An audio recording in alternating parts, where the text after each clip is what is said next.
যাওয়ার সময় ফুচকা কিনে নেবে।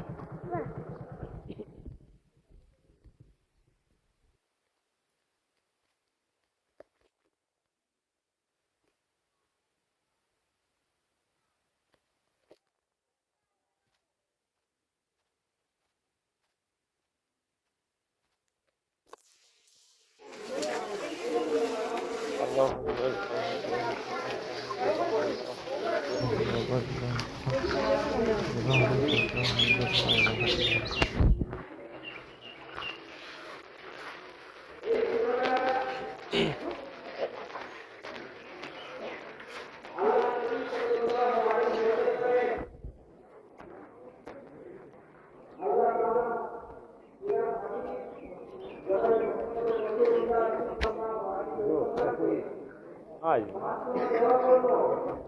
কেউ ছটা বাজে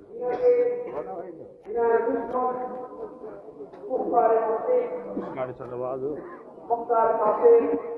ইহুদি এবং নাসারাদের কুতুব থেকে আল্লাহ রাব্বুল আলামিন নিজের হাবিবকে সান্তনা দেওয়ার জন্য এই সূরাটি নাযিল করেছেন।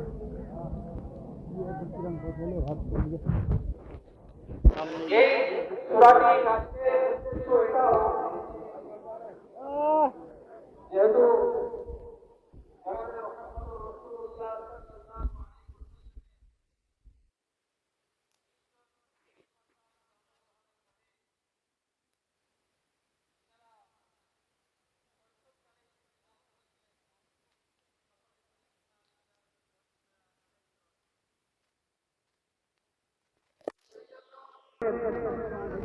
তিনজন পুত্রের শৈশবকালে ইন্তেকাল হয়ে গিয়েছিল এবং আল্লাহ নবীর কোন উত্তরাধিকারী ছিল না, ইনার বংশধর কেউ ছিল না। তো সেই জন্য এই দিকে